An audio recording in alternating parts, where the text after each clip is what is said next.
Okay. नमस्कार दोस्तों, स्वागत है आपका। आज है 26 सितंबर। चलिए अपना करंट अफेयर सेशन स्टार्ट करते हैं। और यहाँ पर आपको कुमार गौरव सर का जो रेगुलर का करंट अफेयर क्लास होता है उसको नोट्स के माध्यम से पढ़ाया जाता है। चलिए देखते हैं कौन सा प्रश्न है और कितने आयाम पर क्वेश्चन आंसर बन सकते हैं। आज का पहला प्रश्न हमने रिपोर्ट से लिया हुआ है। देखेंगे क्या क्वेश्चन है। अभी हाल ही में एक रिपोर्ट जारी हुआ जिसके आधार पर यह पता चला अनुसूचित जाति के विरुद्ध सर्वाधिक आपराधिक मामले कहाँ पे दर्ज हुए। देखो, एक कानून है, एक अधिनियम है, SC/ST अत्याचार निवारण अधिनियम 1989। इस अत्याचार निवारण अधिनियम की 1989 के अनुसार ये अभी इसका द्वारा एक रिपोर्ट प्रकाशित किया गया जिसके आधार पर यह पता चला कि सबसे ज़्यादा जो SC जाति के विरुद्ध सर्वाधिक आपराधिक मामले दर्ज हुए हैं वो है उत्तर प्रदेश में। वहीं पे दूसरे स्थान पे कौन है? राजस्थान। तीसरे पे कौन है? मध्य प्रदेश। समझिए, ये तो हो गया SC की बात। अगर ST की बात करें कि ST अत्याचार सबसे ज़्यादा कहाँ पे हुआ है, वो है पहले पे मध्य प्रदेश और दूसरे पे राजस्थान। और इस रिपोर्ट में एक विशेष बात और भी बताया गया, इसमें 15% मामले झूठे फंसाए गए हैं, मतलब वो झूठे मामले हैं। अगर एक बात किया जाए कि इसके सबसे बड़े कारण क्या हैं, इसके कारण क्या हैं, तो देखो यहाँ पर एक तो सामाजिक कारण। सामाजिक का मतलब शिक्षा में कमी, स्वास्थ्य में कमी और ये सभी। आर्थिक का मतलब पैसे, पर कैपिटा इनकम, वित्त कमी। राजनीतिक लोगों को आप समझ रहे हो, तो इसका मतलब यहाँ पे कोई विशेष कारण नहीं है, इन तीनों का सम्मिश्रण कारण है। समझ के अगर वहीं बात करें उत्तर प्रदेश में सर्वाधिक SC जनसंख्या में कहाँ पे रहता है और परसेंटेज में, तो जो अनुसूचित जाति है इस परसेंटेज की अगर बात करें तो सबसे ज़्यादा सीतापुर में। अगर नंबर की बात करें तो सबसे ज़्यादा कौशाम्बी में। समझ के अगर वहीं पे बात करें सर्वाधिक ST जो शेड्यूल ट्राइब लोग हैं वो सबसे ज़्यादा कहाँ पे, तो परसेंटेज में भी और संख्या में भी कहाँ पे है? सोनभद्र में। ये उत्तर प्रदेश की बात हो रही है। समझ के चलते हैं नेक्स्ट टॉपिक पे। नेक्स्ट टॉपिक भी रिपोर्ट से है। अभी हाल ही में जारी एक रिपोर्ट 7वीं आवधिक श्रम बल सर्वेक्षण रिपोर्ट के अनुसार सबसे ज़्यादा बेरोजगारी दर कितनी है। तो कौन सा रिपोर्ट है? श्रम बल सर्वेक्षण रिपोर्ट के अनुसार। यह किस डेटा के आधार पर बताता है? यह NSSO के डेटा के आधार पर बताता है।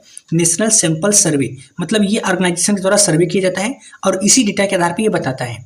समझ के तो अभी हाल ही में इसके अनुसार ये पता चला कि जो बेरोजगारी दर है 3.2% है। देखो यहाँ पे एक शब्द आ रहा है श्रम बल। तो यहाँ पे देखो श्रम बल को समझने के लिए आपको 3 शब्द समझना पड़ेगा।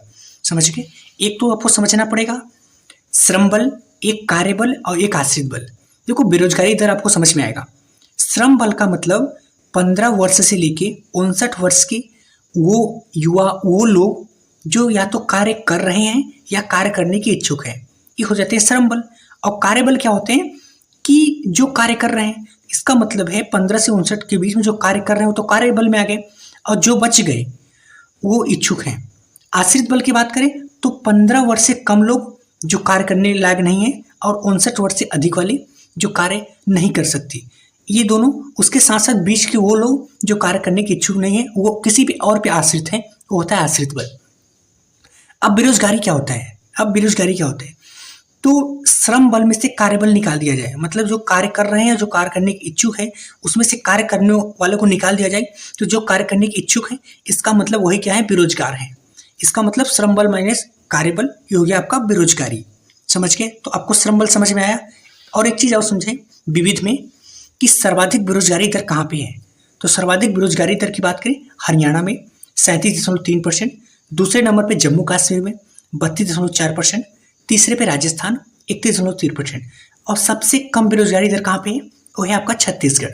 और एक विशेष बात और ध्यान रखना कि गाँवों की तुलना में शहरों में बेरोजगारी दर अधिक है, क्योंकि गाँव के लोग क्या होते हैं ना, काम करने के इच्छुक ही नहीं होते, वो केवल टाइम पास करते हैं। समझ गए? चलते हैं नेक्स्ट क्वेश्चन पे।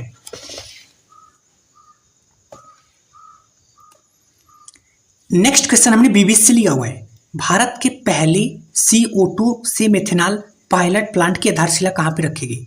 ये भारत का पहला है और ये भी पायलट प्रोजेक्ट है। पायलट प्रोजेक्ट का मतलब अभी इसको एक तरह से शुरुआत किया गया और फिर देखा जा रहा है कि सफल होता है कि असफल। तो पहला प्लांट कहाँ पे स्थापित किया गया? पुणे, महाराष्ट्र। किस कंपनी के द्वारा बनाया गया? थर्मेक्स लिमिटेड के द्वारा। इसका मुख्य उद्देश्य क्या है? CO2 से मेथेनॉल बनाना, मतलब CO2 को कम करना।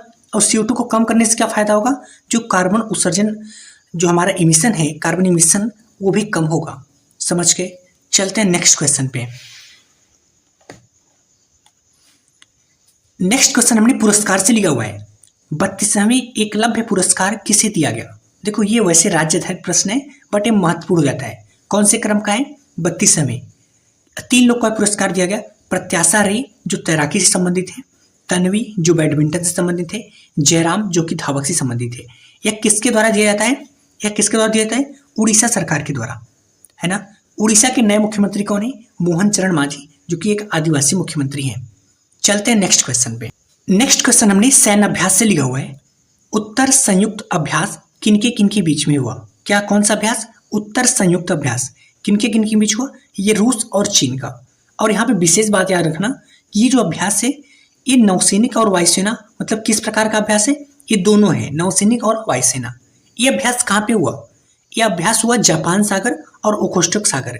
ये जो रूस का बॉर्डर है उसी से लगा हुआ ओखोस्टक सागर है। और अभी कुछ दिन पहले मैंने कराया हुआ था कि जो रूस की सबसे बड़ी नौसैनिक अभ्यास ओशन 24 हुआ था।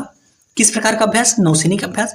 और इसमें भी चीन शामिल हुआ था, है ना। चलते हैं नेक्स्ट क्वेश्चन पे। वैश्विक जलवायु हानि और क्षति कोष का महानिदेशक किसे नियुक्त किया गया? सबसे पहले समझो कि वैश्विक जलवायु हानि और क्षति कोष क्या है। देखो, जो जलवायु वैश्विक स्तर पे हानि होता है ये अधिकतर विकसित देशों द्वारा होता है, क्योंकि यही संसाधन का इस तरीके से दुरुपयोग करते हैं कि इससे जलवायु परिवर्तन होता है, जलवायु हानि होती है। बट इसका प्रभाव किस पे पड़ता है? क्योंकि उनके पास तो पैसा है, वो अपना सॉल्यूशन खोज लेते हैं। बट इसका प्रभाव किस पे पड़ता है? विकासशील देशों पे। तो अभी हाल ही में इसी हानि से जो हानि हुआ उस क्षति को पूर्ति करने के लिए कोष बनाया गया, मतलब लॉस एंड डैमेज फंड बनाया गया। किसके लिए? विकासशील देशों में जलवायु परिवर्तन से हुए नुकसान की पूर्ति करने के लिए। समझ गए? तो अभी इसी जो लॉस एंड डैमेज फंड है इसके महानिदेशक किसे बनाया गया? इसके महानिदेशक किसे बनाया गया? इब्राहिमा शेख। और ये पहले निदेशक हैं क्योंकि अभी शुरुआत ही हुआ है। इसकी घोषणा कब हुआ था? इसकी घोषणा COP27 के दौरान हुआ था, कॉन्फ्रेंस ऑफ पार्टी 27वें क्रम का, ये जो जलवायु से संबंधित है। इसका हेडक्वार्टर कहाँ पे है? इसका हेडक्वार्टर फिलिस्तीन में है। अभी हाल ही में NCB नारकोटिक कंट्रोल ब्यूरो की भी महानिदेशक किसे बनाया गया? अनुराग गर्ग को। चलते हैं नेक्स्ट क्वेश्चन पे। नेक्स्ट क्वेश्चन सहकारिता मंत्रालय से। क्या क्वेश्चन है? हाल ही में श्वेत क्रांति 2.0 लॉन्च हुआ, आपको पता है। इसका संबंध किससे? देखो, श्वेत क्रांति की जब भी बात है इसका मतलब दुग्ध उत्पादन से। तो यह क्या है? दुग्ध उत्पादन में हुई क्रांति को ही श्वेत क्रांति कहा जाता है। श्वेत क्रांति 2.0 किसके द्वारा लॉन्च किया गया? अमित शाह के द्वारा। क्यों? क्योंकि यह सहकारिता मंत्रालय के मंत्री हैं। इसका उद्देश्य क्या है? इसका उद्देश्य है महिला किसान की आय एवं रोजगार बढ़ाना। देखो, जो दूध है ना, दूध में अधिकतर महिला किसान कार्य करती हैं और उन्हीं की आय बढ़ेगी, उन्हीं का रोजगार बढ़ेगा। कैसे? क्योंकि इसके माध्यम से क्या किया जाएगा? जो 2.0 लॉन्च किया गया, इसके माध्यम से जो सहकारी समितियां हैं जो दूध खरीदती हैं उसकी क्षमता को बढ़ाया जाएगा। तो जब दूध खरीद की क्षमता बढ़ाया जाएगी, जाहिर सी बात है उत्पादन की क्षमता बढ़ेगी। उत्पादन की क्षमता बढ़ेगी तो इसका मतलब महिला की आय बढ़ेगी, महिला को रोजगार मिलेगा। इसकी क्षमता कितना बढ़ाने की बात किया गया? 1000 लाख लीटर प्रति डे। इसके पहले यह 600 लीटर के लगभग है। समझ के? अगर वहीं पे श्वेत क्रांति पहले की बात करें, श्वेत क्रांति 1.0, इसको ऑपरेशन फ्लड के माध्यम के नाम से भी जाना जाता है। इसका शुरुआत 1970 में वर्गीज कुरियन के द्वारा किया गया था, इसीलिए वर्गीज कुरियन को श्वेत क्रांति का जनक भी कहा जाता है। और इन्हीं के जो जन्मदिन 26 नवंबर के दिन ही राष्ट्रीय दुग्ध दिवस या milk day, national milk day के रूप में मनाया जाता है। चलते हैं नेक्स्ट क्वेश्चन पे। नेक्स्ट क्वेश्चन हमने अंतरिक्ष से लिया हुआ है। हाल ही में आत्मघाती ड्रोन शाहेद 136B और जिहाद बैलिस्टिक मिसाइल किसने लॉन्च किया गया? देखो, वैसे इनके नाम से समझ में आ रहा है कि कोई मुस्लिम कंट्री होगा। तो जी हाँ, किस मुस्लिम कंट्री के द्वारा? ईरान द्वारा इसको लॉन्च किया गया। जो शाहेद है यह क्या है? ये आत्मघाती ड्रोन है। और जो जिहाद है वो क्या है? ये बैलिस्टिक मिसाइल है। ईरान के नए राष्ट्रपति कौन बना? मसूद पेजिशकियन। आपको पता है इनके पहले जो इब्राहिम राइसी थे उनकी हेलीकॉप्टर क्रैश की वजह से दुर्घटना में मृत्यु हो गई थी। तो यहाँ पे नए राष्ट्रपति कौन बने? मसूद पेजिशकियन। ईरान की राजधानी क्या है? तेहरान। ईरान में एक प्रमुख स्थान है रामसर। 2 फरवरी 1971 के यहाँ पे रामसर कन्वेंशन हुआ था। किस लिए? जो आर्द्र भूमि है उनकी संरक्षण के लिए। समझ के? आर्द्रभूमि का मतलब समझ रहे हो, जो समुद्र किनारे जो वेटलैंड होते हैं उन्हीं को आर्द्रभूमि कहा जाता है। चलते हैं नेक्स्ट क्वेश्चन पे। हाल ही में केंद्र सरकार की तथ्य जांच इकाई को किसने खारिज कर दिया? देखो, केंद्र सरकार के द्वारा तथ्य जांच इकाई, फैक्ट चेक यूनिट एक बनाया गया था, जिसके माध्यम से जो सोशल मीडिया पे कंटेंट डाला जाता है उसकी जांच किया जाएगा। अगर उसमें कोई प्रॉब्लम होगा तो तुरंत उसको बंद कर सकता है। तो किसके द्वारा बनाया गया था? केंद्र सरकार के द्वारा। केंद्र सरकार की इलेक्ट्रॉनिक एवं संचार मंत्रालय के द्वारा, जिसके वर्तमान मंत्री कौन है? अश्विनी वैष्णव। तो इसके खिलाफ कुणाल कामरा, जो कि कॉमेडियन है, इन्होंने महाराष्ट्र हाई कोर्ट में एक अर्जी किया कि आर्टिकल 19A का इसमें उल्लंघन है, मतलब कोई भी सोशल मीडिया पे अपने अभिव्यक्ति जाहिर नहीं कर सकता। तो अभी हाल ही में बॉम्बे हाई कोर्ट के द्वारा आर्टिकल 19A के माध्यम से ही इसको खारिज कर दिया गया। इसको FCU भी बोला जाता है, फैक्ट चेक यूनिट। इसका मतलब अब ये खारिज हो गया है। ओके दोस्तों, अगर आपको करंट अफेयर को शॉर्ट नोट्स के माध्यम में डिटेल में पढ़ना है तो आप इस फैमिली किस्सा बन सकते हैं। धन्यवाद।